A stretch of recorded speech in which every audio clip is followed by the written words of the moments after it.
محمد رسول الله ویلې 4 ښځې به په جنت او 4 ښځې به په دوزخ کې وي. هغه 4 ښځې چې په جنت کې وي هغه دا دي: اوله پاکلمنه میرمن چې د الله رب العزت او د خپل خاوند پیروي کوي. هغه ښځه چې د الله نه ویریږي هغه به پاکلمنه وي، هیڅکله فساد ته مخه نه کوي. هغه ښځه چې د خپل خاوند اطاعت او پیروي کوي هغه به هم پاکلمنه وي، هیڅکله به فساد او منکر ته مخه نه کوي. دا ښځه هم جنتي ده. دویمه صبر کوونکې او قناعت کوونکې میرمن، که خاوند لږ ورته راوړه یا ډیره ورته راوړه په هغه باندې صبر وکړه، قناعت یې وکړه. شور او غوغا یې په کور کې جوړه نه کړه لکه نن ورځ چې په ځینې کورنیو کې موږ وینو. دا ښځه هم جنتي ده.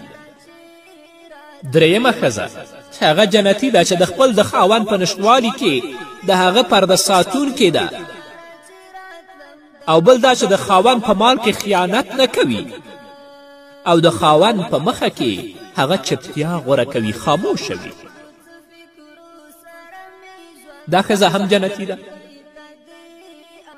څلورمه ښځه هغه میرمن ده چې د هغه خاوند وفات شي، هغه سره کوچیان واړه یتیمان پاتې شي، دا بل خاوند نه کوي او د خپل اولاد ښه سالمه تربیه او روزنه کوي.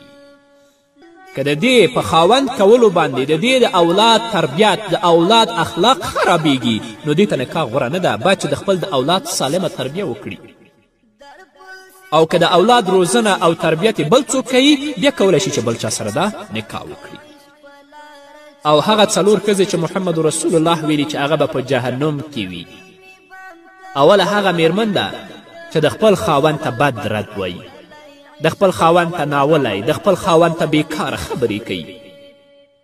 که میړې له کوره ووځي د خپل نفس ساتنه نه کوي، او که کور ته راشي د خپل خاوند ته بد رد وایي نو دا ښځه جهنمي ده. رسول الله ویلي چې دا به په جهنم کې. نن اکثره خویندې موږ وینو چې د خپل خاوند ته بدې ردې وایي، د هغه په نشتوالي باندې هغوی خوشحاله یي، او چې کله کور ته راشي د هغو په وجود باندې خفه وي، او چې خاوند یې د کوره ووځي د خپل نفس ساتنه هم نه کوي. رسول الله ویلي چې دا ښځه دوزخي او دا ښځه جهنمي ده. دویمه میرمن هغه میرمن ده چې هغه د خپل خاوند سره زیارتۍ کوي، د خپل د خاوند د وس نه پورته کارونو ته د خپل خاوند اړوي، او په زوره ورباندې هغه کارونه سرته رسوي. د خاوند د غریب او بیچاره په زړه کې 10 روپۍ نشته، دا یې په زوره د کوره وباسي چې ما به بازار ته بیایي. هغه جامه به ما ته اخلي چې هغه د 10,000 د 15,000 یا د 20,000 روپیو ده. نو دغه میرمن چې د خپل خاوند سره زیاتی کوي، خاوند به بیچاره نو هغسې خاوند چې ښځه دې ته باسي نو اړ باسي چې د زوره د کوره اوباسي چې ته ما سره لاړ شه بازار ته، او د وس نه بره په هغه باندې شیان اخلي. رسول الله ویلي دي چې دا ښځه جهنمي ده، دا به دوزخ کې وي.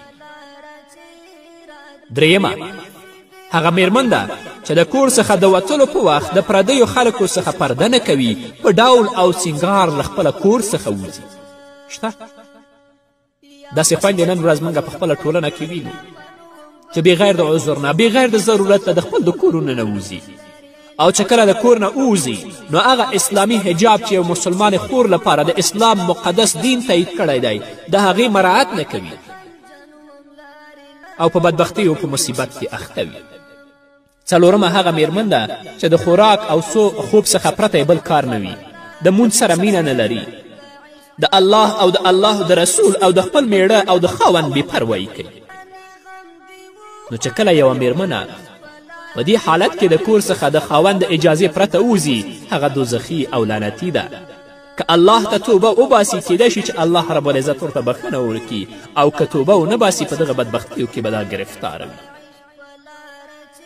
د محمد رسول الله صلی الله علیه وسلم حدیث دی چې کله د معراج په شپه جهنم ته ورپورته شوم ومې لیدل چې زیاتره ښځې وي، په دې وجه چې د خدای او د الله د رسول او د خپلو خاوندانو پیروي نه کوي، د کور څخه بې ځایه وځي، بې ځایه سنګارونه نه کوي، د دې لپاره چې خلک په فتنه کې اخته کړي، دا ځان د خلکو څخه وساتي، نو د خلکو څخه نه ساتل کیږي.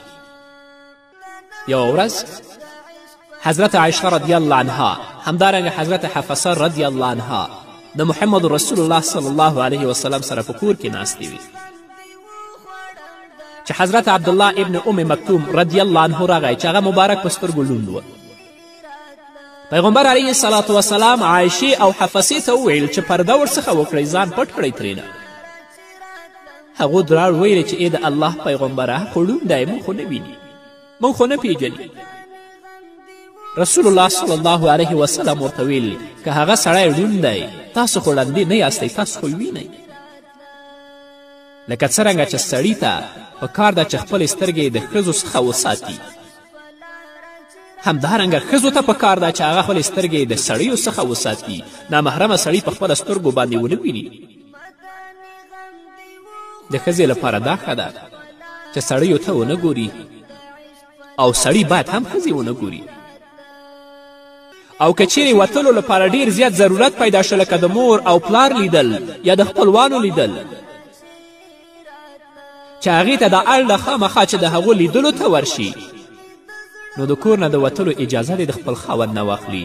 ډول او سینګار دې پرېږدي، په ځان یې خیرن څادر واچوي، په خرنو جامو کې دې لاړه شي هلته، یعنې د کور په جامو کې، خرنې نه پاکې دې واغوندي خو د کور په جامو کې. او چې کله روانه وي په لاره کې د خپلو پښو ته او ځمکې ته ګوري، او که داسې ونه کړي دا د الله په حضور کې بیا ګنهګاره ده. الله رب العزت دې په موږ باندې رحم وکړي. الله دې موږ ته د نیکو اعمالو توفیق راکړي، زموږ خویندو او ورونو ته، تر څو چې عزت د دنیا او د آخرت زموږ په برخې شي.